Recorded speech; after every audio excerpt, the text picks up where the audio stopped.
Президент Садыр Жапаров иш сапары менен Азербайжанга барганын өлкө башчысынын маалымат кызматы билдирди. Бакуда Бириккен Улуттар уюмунун климаттын өзгөрүүсү боюнча алкактык конвенциянын тараптарынын 29-чу конференциясы болот. Президент иш сапардын алкагында климаттык саммиттин ачылыш аземине катышып, конференциянын пленардык сессиясында сөз сүйлөйт. Азербайжан жана Монголия менен биргеликте уюштурулуп жаткан жогорку деңгээлдеги диалог, тоо күн тартибин илгерилетүү жана тоолор темасын жана климаттын өзгөрүшүн актуалдаштыруу деген аталыштагы иш-чарада президенттер талкууга катышат. Президент Садыр Жапаров Эр-Рияд шаарына болгон иш сапарынын алкагында Сауд өнүктүрүү фондунун аткаруучу директору Султан Абдурахман Аль-Маршад менен жолугушканын өлкө башчынын маалымат кызматы кабарлады. Жолугушууда мындан аркы кызматташууну тереңдетүү маселелери, ошондой эле Кыргызстандагы биргелешкен долбоорлорду ишке ашыруунун жүрүшүн талкуулаган. Мамлекет башчысы фонддун аркыл тармактагы долбоорлорду каржылоого активдүү катышкандыгы үчүн ыраазычылык билдирип, учурдагы программаларды тездетип аяктоо жана экономика менен социалдык чөйрөдөгү кызматташтыктын жаңы этаптарын баштоо үчүн өз ара аракеттенүүнү күчөтүү зарылдыгын белгиледи. Президент мамлекеттик ипотекалык компаниянын алкагында турак жай куруунун экинчи фазасы үчүн каржылоо көлөмүн көбөйтүү мүмкүнчүлүгүн карап чыгуу сунушун айтты деп айтылат маалыматта.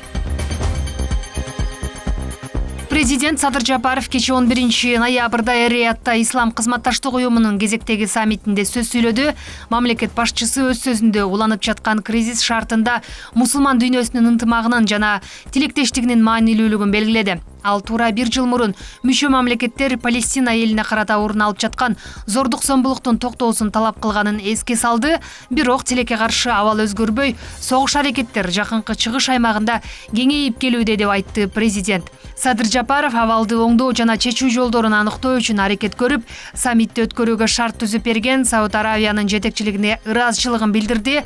Ал чыр-чадактын кесепетинен эбегейсиз жоготууларга дуушар болгон палестиналык жана ливандыктардын кайгысын кыргыз эли тең бөлүшөөрүн айтты.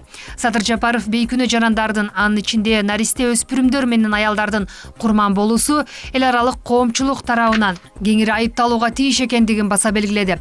Ал Бириккен Улуттар уюмунун Коопсуздук кеңешин жана башкы ассамблеясын эл аралык коомчулуктун атынан зордук зомбулукту токтотуу жана чыр-чадакты жөнгө салуу үчүн чечкиндүү чараларды көрүүгө чакырды. Урматтуу мамлекет жана делегация башчылары, урматтуу мусулман боордоштор, Аллах Таала үчүн адамдын каны, жаны баалуу. Андыктан бүгүнкү реалдуулукка бардыгыбыз жараткандын астына барганда адамдардын төгүлгөн канынын ар бир тамчысы үчүн жооп беребиз. Ушуга байланыштуу бизге берилген жоопкерчиликке аярлоо мамиле жасап, боордош Палестина элинин оор жүгүн көтөрүшкөнгө, аймактагы кырдаалды жакшыртууга болгон күч аракетибизди жумшоого чакырат элем.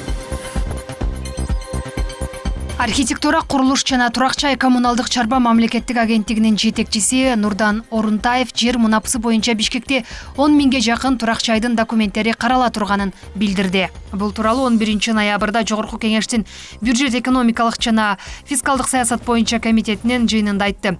Учурда Бишкек шаардык башкы архитектура башкармалыгы жана мамлекеттик курулуш агенттигинин шаар куруу департаменти бирге иш алып барып жатат. Бишкек боюнча жалпы 13 жаңы конушта, анын ичинде Төкөлдөштө да көйгөйлөр бар эле. Ал жакта курулуштун долбоорлору боюнча эмес, кырдаалга жараша эле кетип атабыз.